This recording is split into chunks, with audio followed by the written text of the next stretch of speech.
Questions fly left and right, in the day and in the night, shining bright like city lights. We dig deep, we find the sights. Governments. At the end of these sacrifices we have to make on the economy, what are we looking for? We got answers, you will see. Point of view, point of view. Every story's got a clue. Point of view, point of view. Finding truth in what we do. Accelerated development to get Nigeria employed.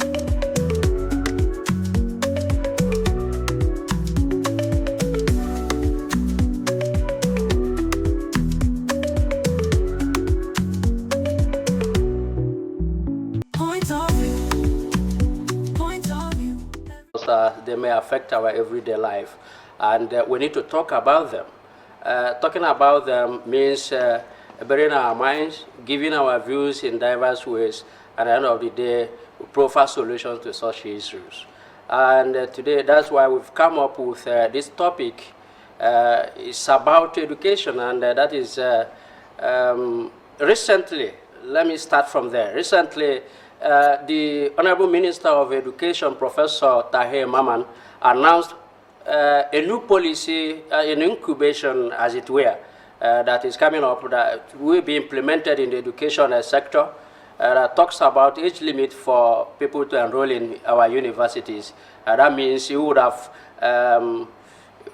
been attained a certain age before you talk about enrolling in a university. And that is 18 years of age. Today we come up with this topic, interrogating the pros and cons of the 18 years limit for enrolling in our Nigerian universities. And when we have such issues, we discuss them. We dissect and look at them from different perspectives, and people will make it done. And we have today somebody who is going to not just to do justice to it, but is going to be, who is an authority, that's what I mean. Joining me here is Ambrose Igboke, PhD. Ambrose Igboke is a global affairs analyst, a communication scholar, and also he's the chairman, Guild of Public Affairs Analysts of Nigeria, Enugu State Chapter.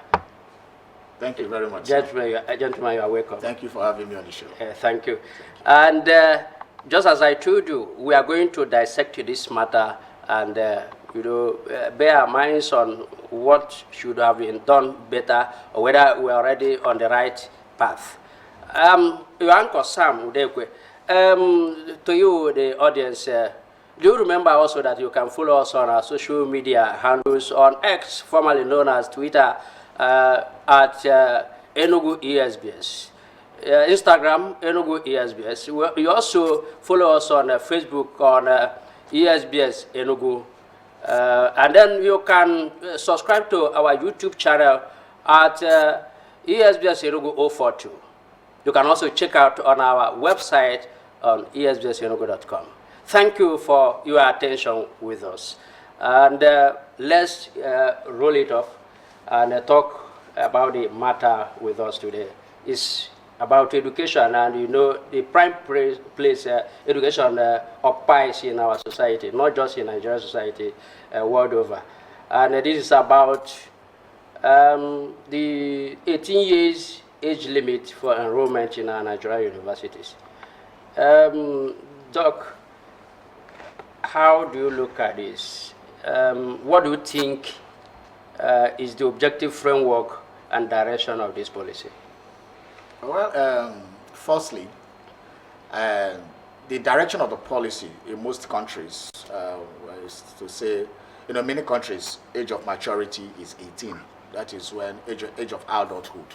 So many countries try to see that by the time a child is attaining 18, age of adulthood, that the child is now properly fit to be left alone, to leave home, and then go into a tertiary institution where, especially the universities, where the person can now live his or her own life.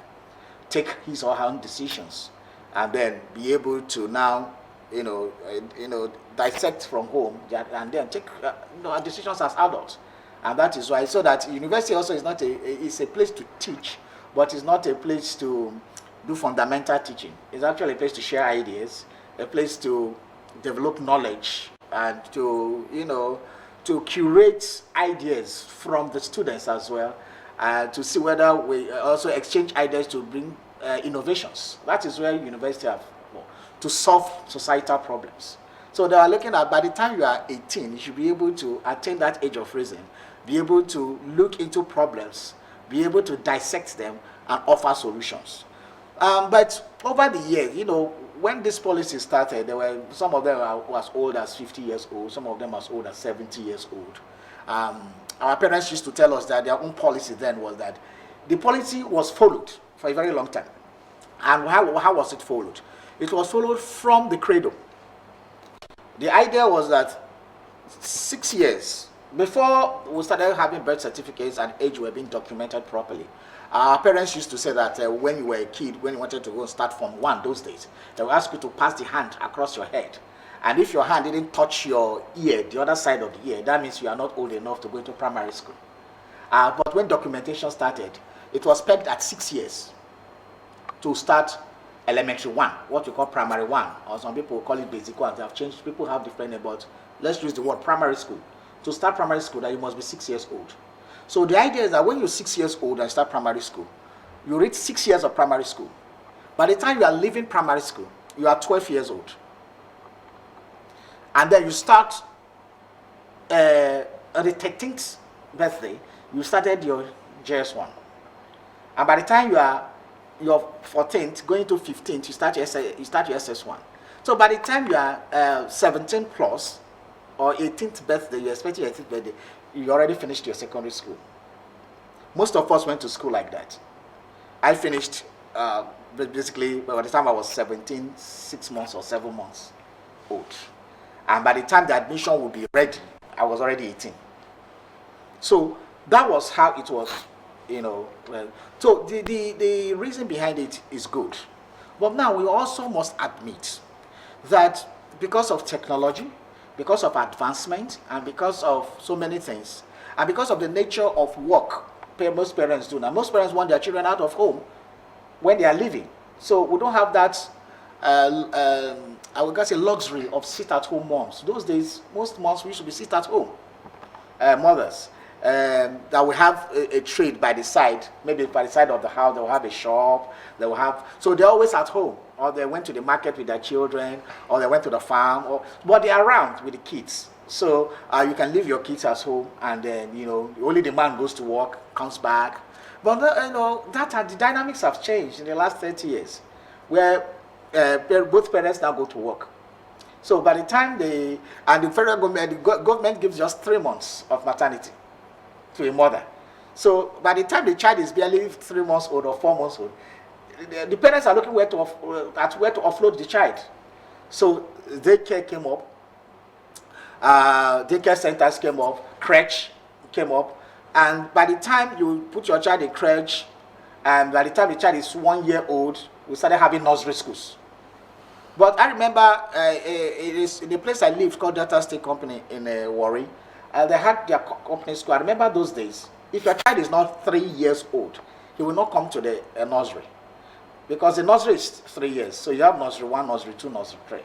So what they are trying to do is that by the time the child is 3 years, he comes to nursery. So by the time you finish in nursery 3, he's 6 years old, and the child has learned the fundamentals, like the recitation of the alphabet, numerals, and all those things, and the basic spellings like A for apple and all those things. And then by the time he's in primary 1, he's 6 years old. But what we have now is that because of the fees, I don't know, a lot of these nursery schools are very expensive. So parents want to cut corners. Most of them are for financial gains. Some of them are in a hurry to export their children. I don't know where they are hurrying them to. So by the time a child is 4, he's already in elementary 1. Some children finish primary school at 9, 8 years old. Why are you rushing them to? By the time the child is 13, 14, We have 14-year-olds now in universities, 15-year-olds in the university. So what we have had is that we have babies in year 1, year 2, year 3 in university. So you see a child, by the time the child is 18 years old, it's in final year. So the person has spent 4 years in university. The person is supposed to just be entering university as a fresher. It's already graduating. So you see many 18-year-olds in the youth National Youth Service scheme. You see them in orientation camp. So it's a big problem. So a lot of university lecturers have complained of actually having babies in class. You don't know what to do with them. So it's a big issue. But the way the minister is going, that is the pros. That is the advantages of what they're trying to do. And it's all over the world. It's like that. You go to the UK, they will not even allow your child to start preschool till the child is 4 years old. And so many other countries, you don't even dare. If you offload your child, you should get your child a 9-year-old, sit at home or do an arrangement that the child must be taken care of from home. You cannot offload your child to a public school or even a private school. If you are caught, you're in trouble. At 3 or 2. But the question is, do you think this policy has the propensity of achieving the set objective of improved education in this country? So the problem has been that at a point we introduced what we call the 6334 system of education during Babangida's time. And I think that policy kind of distorted the school arrangement. And at a point, Nigeria got confused. And even at a point, I remember when I was writing JAMB, so more than 30 years ago, I mean, the JAMB brochure used to have that you must be 16 years old at the time of, as of October 1 of that year. So which means the admission criteria was even allowed to 16-year-olds to be in university. Now, at a point, we didn't follow up that policy. That's what we call policy somersault in this country. So we're allowing even primary schools, to enroll people who were 4 years old, 3 years old. We're allowing people who were 9 years old, 8 years old to write common entrance. So it's a good policy if it was implemented how it was supposed to be implemented. And it really, really improved the quality of education. It's improved because in the university we are being formed in knowledge and character. It's not only in knowledge. So the character part of it is a problem when you have babies. And that is why when you go to many universities now, the student union government is no longer strong. National Association of Nigerian Students is no longer strong. A lot of the unionism, a lot of the extracurricular activities used to engage, the engagement between students and lecturer and even the management has crashed. Because you no longer have men and women in university. You have boys and girls. So the formation of character is not there. And so we have people who pass through the university and are not properly groomed as leaders because they are still children. So in that way, it is a big problem. So it actually lowers the standard of education because education is not only academics. Education is a formation of the individual, both in acquisition of knowledge, in the molding of character. But when you come after a policy has not been done for more than 20 years, almost 30 years, and you just come as a minister and suddenly announces, you rushed into announcing that people will not be allowed to write WAEC. We are not 18 by next year. It shows that you are not serious. You are not a serious minister of education. You don't even know what you are doing as a minister of education. Because if you are a minister of education, you know that there's this problem. What you ought to have done is to now go back to the roots and said, okay, let's call the post-primary education board, primary education board, post-primary education board. Let's now do a law. Let's visit the law. Let's now start implementing these laws from the primary school. All primary schools in Nigeria, be it private or secondary, be it private or public, once a child is not up to 6 years old, no more admission, starting from the next admission session or starting from maybe from 2025. Because by the time he was saying this, admission processes have been concluded for both primary, secondary, and even universities. Because he was just saying this last month. A lot of schools resumed yesterday. So a lot of schools resume first week, second, third week of September, and you are saying this in August. So if you have said this in April or January or even December last year, you would have seen that the schools would have prepared.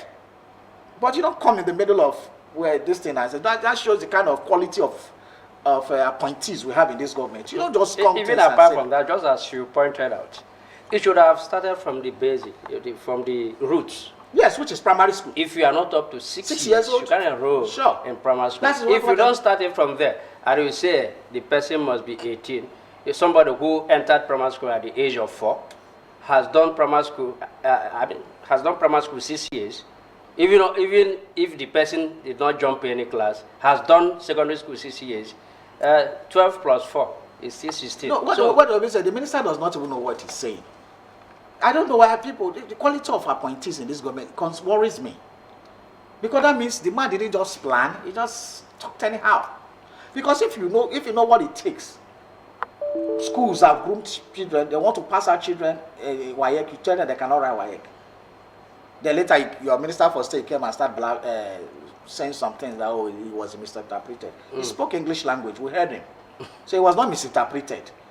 So the man was too ashamed to come out and correct himself. So you don't say things like that. The children of everybody is affected. Both your fellow politicians, maybe his own children have finished going to school, he just was only woke up. And also it goes to say that it doesn't necessarily mean that a professor must be Minister of Education. That has been the mentality that we have been getting it wrong in this country. A professor must be a Minister of Education. Who told you that? And it is because the man is not an administrator. That is why he had those gaps. He was not an administrator. He's just a university lecturer. And then he became, did you do education? Did you do administration, school administration? So I think people who study school administration should be the people being ministers of education. Even commissioners? Yes, and commissioners of education. People who studied hospital administration and clinical management should be the ones running the hospitals, the teaching hospital. Not one professor of medicine who have never done anything in management. Just comes forward and start being CMD, Chief Medical Director. And that's why most of our tertiary schools and teaching hospitals are being run down. People who don't have management training on how to run hospitals, we are giving them a multi-billion naira teaching hospitals to run. So there is no way it is written as a law. That is, if you go to UK, and all these advanced, that's why the universities are moving well. The school administrators are the people running this, even the universities. Don't say because somebody is a vice chancellor, he becomes a university professor, because it's automatic vice chancellor. That's not how it is done over there. People have administrators. There's nothing wrong if a school administrator becomes a professor. Fine. Why you don't go and bring somebody a professor in biomedical sciences, and because he's a professor becomes, is it going, or professor of surgery? Is it surgery is going to perform in the university? So we're talking about administration, and that's what we have been lacking in this country. In overseas, what you do is that you're the president of a university, or what we call the chancellor or the vice chancellor, or how we call it here, of a university over there, is somebody who can attract grants, somebody who can attract partnerships, somebody who can bring people to do endowments, people who have the network and reach, those are the people who make chairman, and then they employ seasoned administrators to run universities. But yeah, any professor can run a university. Any medical director can be a CMD. Then you put people at Minister for Education. So why is it the professor must run in the oil and gas sector?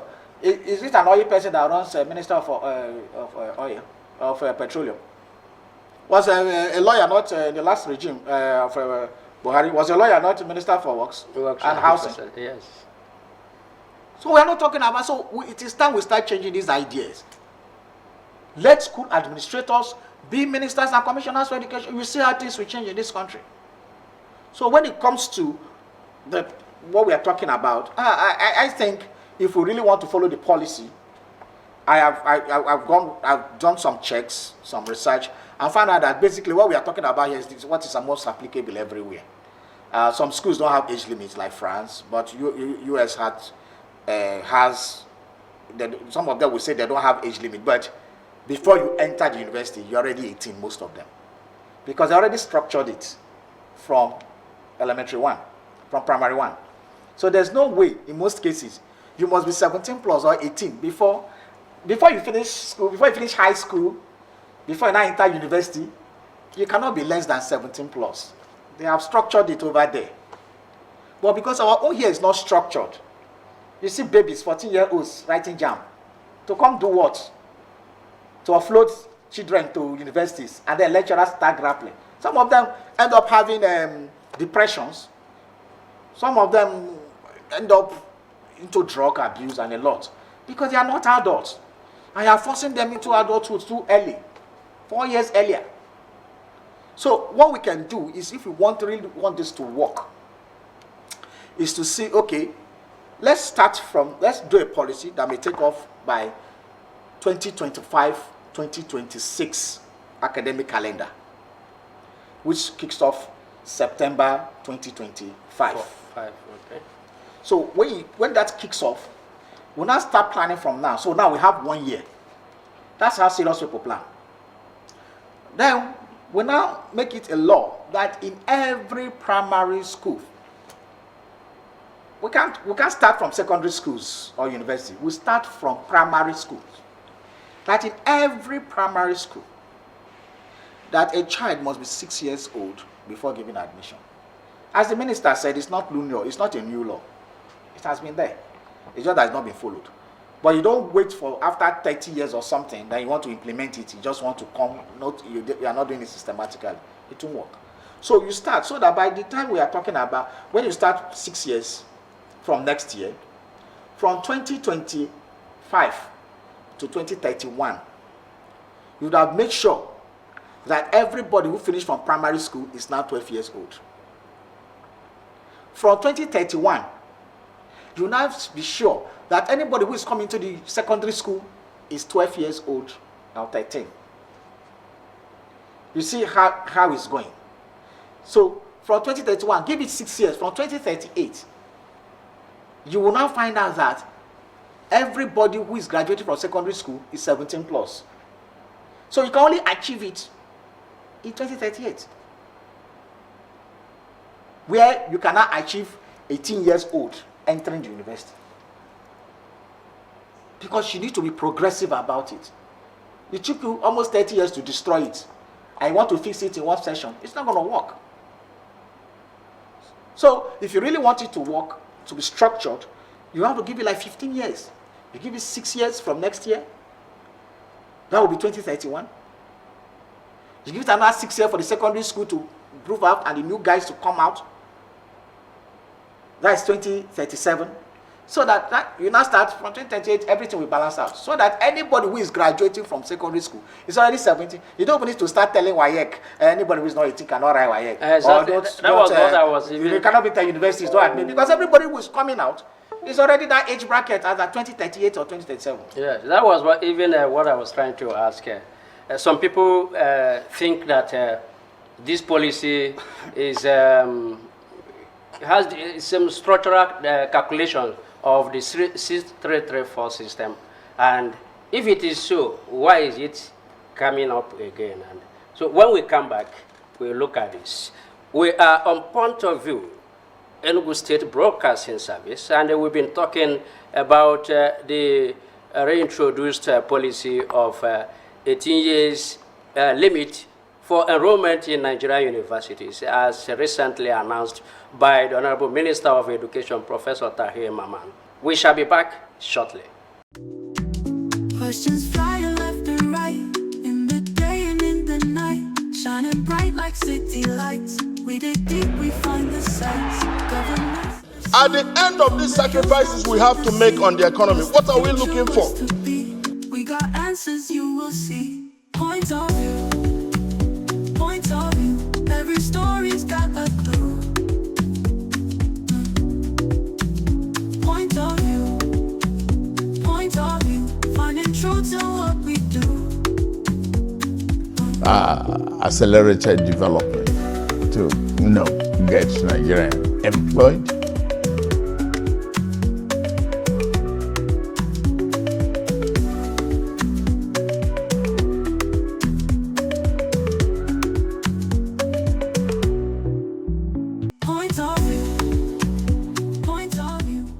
You are welcome back to Point of View on Enugu State Broadcasting Service.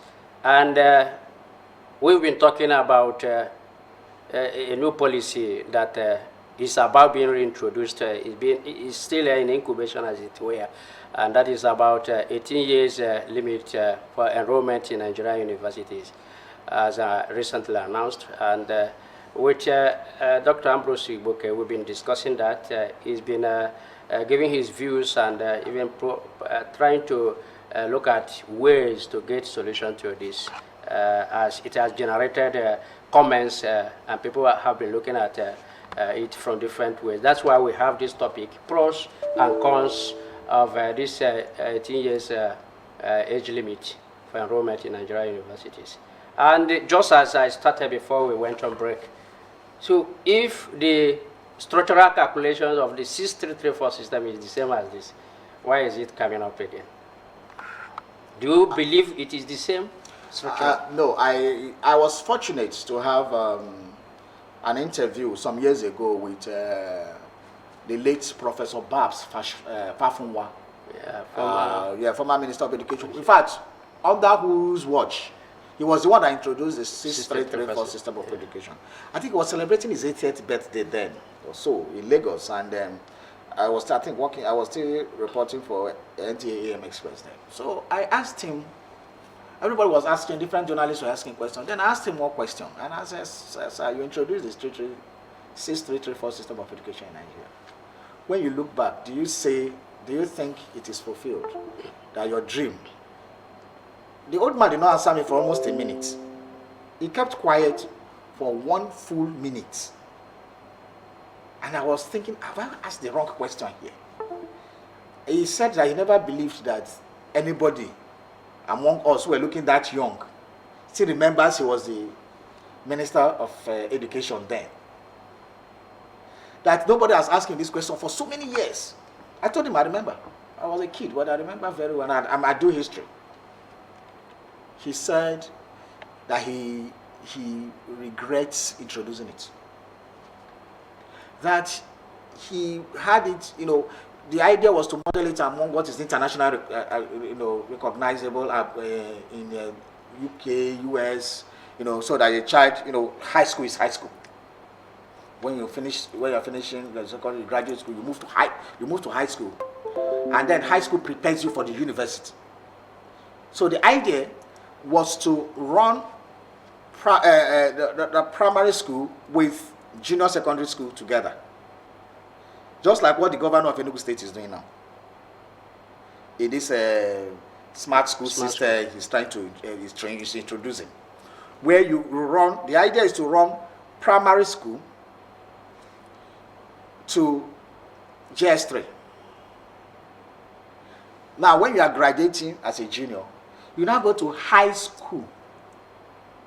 What high school is supposed to do for you, those 3 years, is to prepare you for the higher education, for university school, for university. I get to the point. And then, where some people are now saying, okay, we used to have HSC, higher school certificates, those days, I think in the 70s and early 80s. Why not merge it? Because sometimes you see people finishing, even now, a lot of these Ivy League secondary schools in Nigeria, you see people finishing their WAEC here and still go to UK to do high school for like 1 year before they enter their universities over there as undergraduates. But the idea was already to do your own high school here so that you can enter any school you want, even as an undergraduate. But at the end of the day, it got modeled up, and we didn't run it the way we're supposed to run it. I remember by the time I was in secondary school, the final guys who were supposed to write class 5 I think they were the last set. That's what I call about phasing out. You need to phase out policies.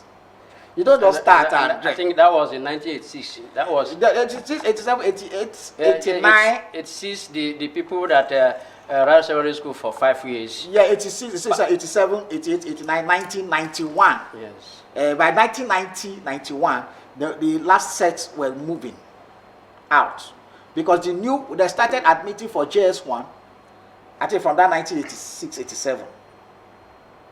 So you see the way to plan. And I remember they changed, at the time also they changed the resumption of a new session from January to September. It was that period also, it was changed again. Now, because before, third term used to be December. They went back to September, because it was September, they went back to December. When we started school in the 80s, we met it as December third term. And later they now reverted to September again, when they started the 664 system of education. So the idea was now to see, okay, you are not going to do your WASC, what they used to call it, when you were in class 5. So then I said, okay, there's junior secondary school 1, that's what they call JSS 1, junior secondary school 2, and junior secondary school 3. Then you now write a qualifying exam to see whether you can go to high school, which is called senior secondary school.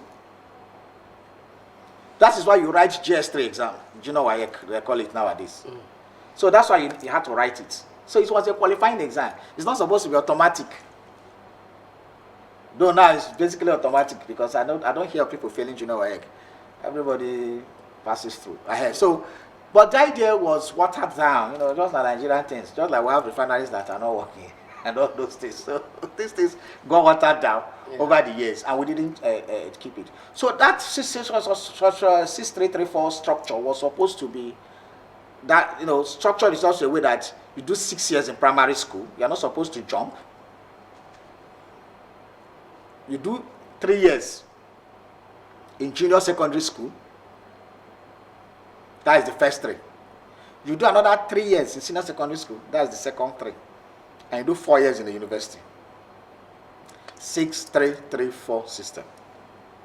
That is why it was categorized like that. And looking at it, even when you comply with this calculation, it's not going to get you automatically that's 18 years, because the person may have enrolled in primary school at the age of 4. No, that time it was followed that you cannot enroll, just like I said, like in the company school where I grew up. Your child must be 6 years. Okay. You cannot enroll in primary school then if your child is not 6 years. Unless your child is a gifted child and the school decide to promote the child. No, we have gifted children. We can't take it away from them. Even in the structured place like US, and when you see a child, I remember one of my neighbor's children in Warri, in DSC, the child was solving, by the time the child was in primary 4, she was solving, the textbook they used to do, we used to use that was New General Mathematics for secondary school. This child was solving that of SS1. She was using theorem. A child of 10 years old, she was 8 then. 8, 9, she was 9 years old, solving Pythagoras theorem, all these things, textbook, they'll place the textbook, she will solve them. She has finished solving the one of GS1, GS2, GS3. She was in SS1 on solving them at 9 years old. So it was just clear that the child was a prodigy. So such people, you don't waste their time. Okay? So you just, there are special cases. And that is why Nigeria established a special science school, for special kids at Suleja. Those days, we have school for special kids, especially gifted children. So Nigeria had a school for them, where their curriculum was different from other secondary schools. Well, that school, I'm sure, is dead by now, or it has been turned to a normal secondary school. That time, if we're exceptionally gifted, they say this child cannot go to normal secondary school, send him to Suleja special school. So, but for the remaining of us who are normal, we go through the crucible, we go through the through the rudiments, through the structure. You must be 6. You start your primary school. By the time you're finishing, you are 12. By the time you're finishing the other one, you are 15, 14, 15, 14. By the time you're resuming SS1, you are 15. By the time you're finishing, you are 18 or 17 plus, pursuing your 18th birthday. Naturally, by the time your admission is coming, you are a few months to 18th birthday, or you are a few months into your 18th birthday. You are 17 plus 9, 17, 10, or 18 something. And so it ran like that. And that was how schools didn't have issues of since 14-year-olds are in year one. You know, a friend of mine, the child started school at 15. University. Yes, UNN. You know, and so if you go to private school, it's worse. Private universities are worse. We have seen 13-year-old writing YA. You see somebody start school at 4. By the time the person is 8 or 9, the parent said they want her to write, him or her to write a common entrance. So a child is writing common entrance at 8. Jumping classes like 3. So the parents forget that apart from the academic brilliance of a child, there's the emotional maturity of that child. And then the child becomes a teenager, and then you see the child start behaving somehow. You say, oh, didn't I do everything for you? You didn't do everything for the child. You didn't.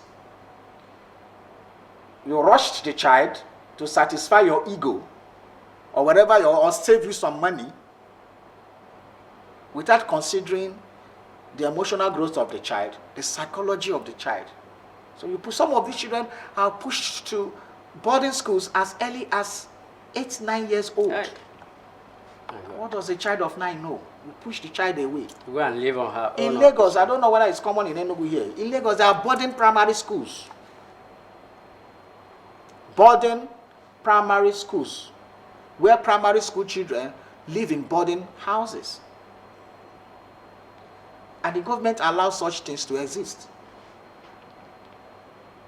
So a child is 5, 6, and parents, as we say downtown, get mind. Has the temerity to go and put your 6-year-old child or 5-year-old child in a boarding school. Because you are doing what with your life? I wish those child can pay them back and put them in foster care homes or old people's home where they also grow up. Because it is madness. What are you pursuing? Wealth? Or what? So some people say, we don't have time, you don't have time for your child. Why do you bring the child into the world? So these are the complexities of modernity that we find ourselves. We copy this modernity, we copy all these things, but we don't want to copy family values of the people who are copying those things from. If you treat your child, you don't treat your child well, in the UK, they'll just come and pick the children from you. The state, the country, will pick the children from you and say you are not qualified, because those children are citizens of their country. You, the parents, since you are not taking care of them, the state will collect them from you and take care of them. That's what happens. But you have the council people catch you, and you don't have anybody taking care of your children, and they're at home alone, and they're able to, ascertain that those children are alone. They will come and pick them. They may distribute. They will either give them to adopt them some homes that can take care of them, or they have a home for them. They have shelter for them. These are serious countries. But our own, anything goes. A country where we are approving 13 years old as marriage for some people. Is this a country that will care about a child, whether a child is emotionally matured for school? And these are the children that will grow tomorrow to become the leaders. So many of them grow up bitter. They grow neglected. They grow without love and care of parenthood. What would you want a child of 5 you dump in a boarding house to do? He finishes, he goes again to secondary school, boarding house. Then that means he has lived all his life outside you. So during holidays, you take the child, let's go overseas and do summer. You think summer will solve the problem? At the end of the day, you have a total stranger before you. At the end of the day, you don't know whether the child has been abused. You don't even know who he is or she, who the person is anymore. So you grow up thinking that a total stranger is your child. And that is but if we have laws in place, like I say, if your child is not 4, you can't even start nursery school.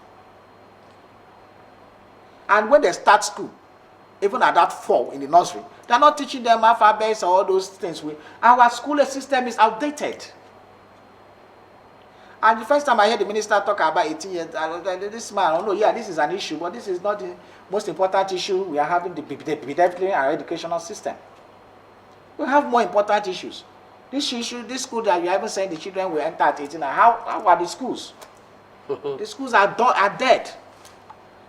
Structures have you seen hostel? These children are even, okay, you are releasing a child, hostel, these children are staying in school. At the end of the day, how does this policy and these other policies of education, how do they tend to affect the child in pursuit of education generally?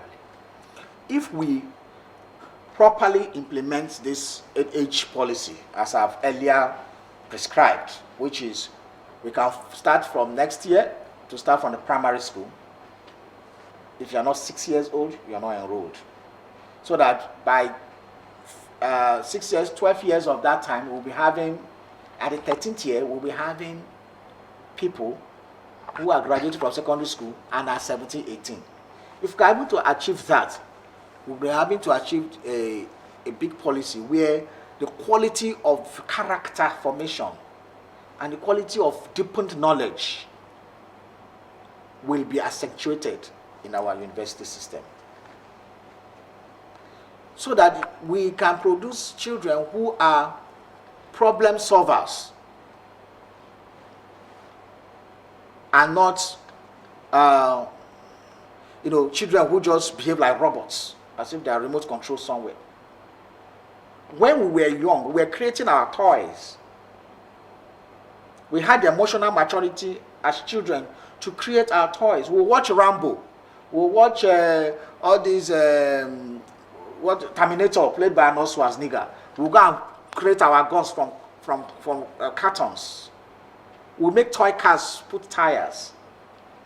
We'll use these ice cream sticks to make helicopter rotors. We will do all things, solve problems. You use a paper, you will do a floating ship. You do the paper like this, put the paper on top of the water, it will move on top of the water without sinking. You will do Boris, use Boris like this, do car, you will be moving with it. A lot of things that were scientific. We're doing those as kids, as children, before we were 10. That is why you could solve problems. But now, we are still training our children as people who are supposed to, work in the colonial ministries of federal parastatals or whatever. Thank God for the liberalization of learning platforms like the digital platforms that are liberal. If not, would I just... So it is only that sector, that ICT sector. People can go to the internet, people can learn it from anywhere, any part of the world. That is still actually trying to save us now. But in other areas like technology and other things, we are nowhere. Our education is not to solve problems. Our education is to pass exams. So even when you come to the academia, you are with the research fellows, doctors are publishing, to publish his journals, this and that. What impact does the town and the gown have? That's why we are missing it. So we are not even training our children to have, when you go to overseas, when you watch what students are doing, teenagers from various universities, receiving grants to some of them are building robots, some of them are bringing climate technology, some of them are doing a lot. Our secondary school, some of our private schools, there's a school in Onitsha, I've forgotten the name of the school. I went to international competition on, I think, robotics or something, I won. Recently? Yes, last year or 2 years ago. Won all, more than how many thousand schools from all over the world, including United States, UK, Japan, Europe, everywhere. Won them, defeated everybody. There were another set of students from the same Anambra State, I've forgotten the name of the school again, that used a urine to power a generator, an electric generator to power it. Where are those technology? Imagine, Sam, that somebody is paying you to pee. No, imagine that to gather your pee and sell, somebody is paying you. Is it not a free fuel for everybody? Those people developed it. Nigerians, teenagers, and a lot of them. What effort have schools made to assimilate? What efforts have schools made to have patents? Those children, the American government, the British government, or the UK, wherever they are, Canada and all that, they will start monitoring those children. Once they are graduating, they will poach them and move them out. Then they will producing things they will send to us to buy. How can universities like University of Nigeria and Nsukka, ABU Zaria, Ife, Ibadan, Lagos, and all those first generation universities be talking about the issue that NEPA power utility company is cutting them off a national grid? What is the business of national grid after 60 years of existence? University of Nigeria will be 64 years old this October. They don't have their own independent power. Unilag does not have. ABU Zaria does not have. Ife does not have. Ibadan does not have. What have they been doing since these 60 years? So that means there's a problem. We are not solving problems from our universities. And any country whose universities are not providing solutions for their needs, the country will not thrive. The country will not improve. Because universities are research centers. They are knowledge hubs. They are places where solutions for the society problem are supposed to be generated. Then the business people are supposed to now invest in those inventions and mass produce them for use. And that is what is happening, and that's what we don't want to copy here. You see somebody, a graduate of computer science, doesn't have a laptop. I've never seen it. They don't have a computer lab. What solution does he want to bring to the country? So this is time for governments to see how to use maybe their TED fund and other things to build labs, to encourage people, to ensure. So if we want to run this policy, let's run it well. Let's improve the education sector before we can focus on how old are people who are given admission. I think the first priority of the minister is to improve the education at all levels in our country. Age is important, but it's secondary at this point. Beyond that, if Professor Babs Fafunwa tried introducing that policy 6334 system, what is your advice to Professor Maman? Professor Maman should stop chasing shadows. Professor Maman, I don't know his administrative competence. His academic competence may not be in doubt because he's a professor. But his administrative competence is what I think I have questions about. Because a good administrator will not just come out in a press conference and say the things he said. So we need to, Professor Maman should focus on one, what will be his legacy? Because this is an appointment at the pleasure of Mr. President. The appointment can get terminated tomorrow. So he doesn't have all the time. The time he has, let it be that he has made a mark.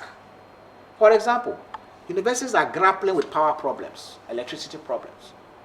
Can Professor Mama call together and say, okay, universities, give us a model, a power model, your IPP power model, alternative energy, for example, be it wind, be it solar, be it gas.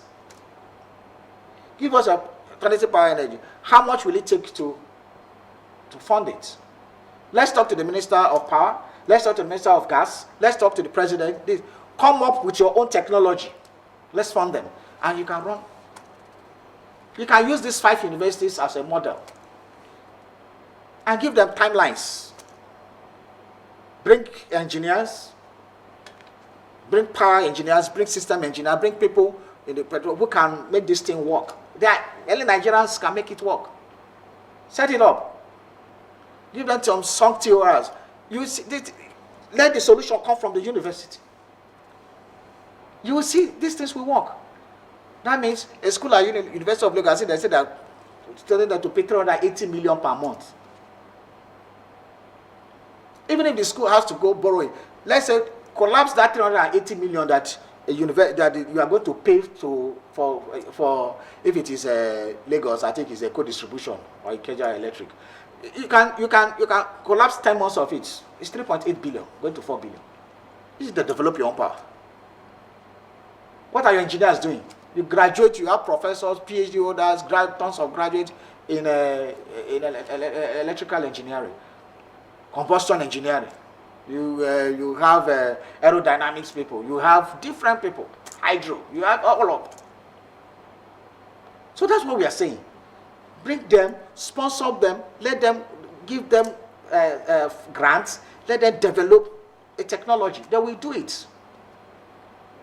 You can even get a company to say, okay, for just like what they are doing with the roads now, with the tax to credit scheme, where you're having companies pay for construction of roads. Yeah. You can do that one.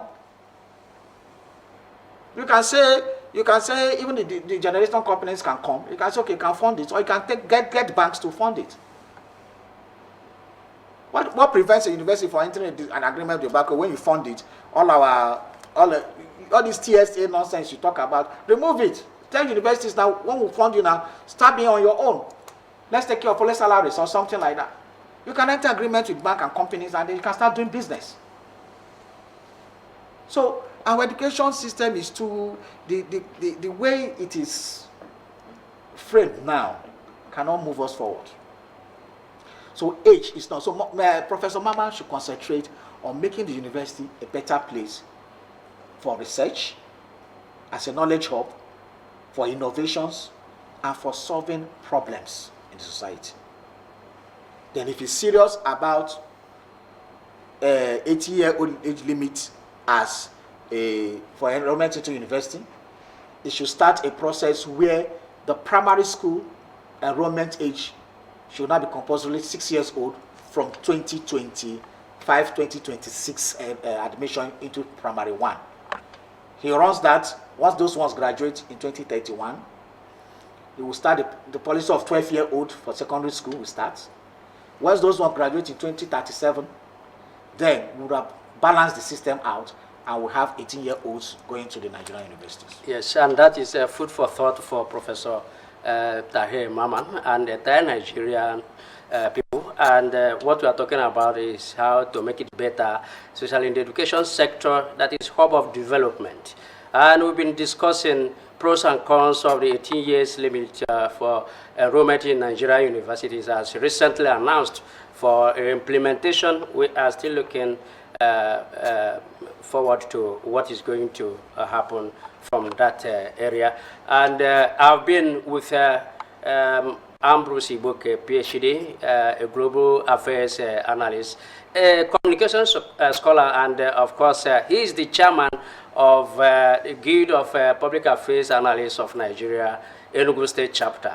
We've discussed this issue, and he has come forth with his views on what should be done. And it behoves you, Nigerians, Enugu people, to also bring forth your own views about this matter. It belongs to all of us. And this is where we are coming to an end of this program. Point of view. And next week, we are coming with another topic to discuss on Enugu State Broadcasting Service. I'm still your anchor, Sam Degwe. Thanks for your attention and companionship. Goodbye. Questions fly left and right, in the day and in the night, shining bright like city lights. We dig deep, we find the sights. Governments.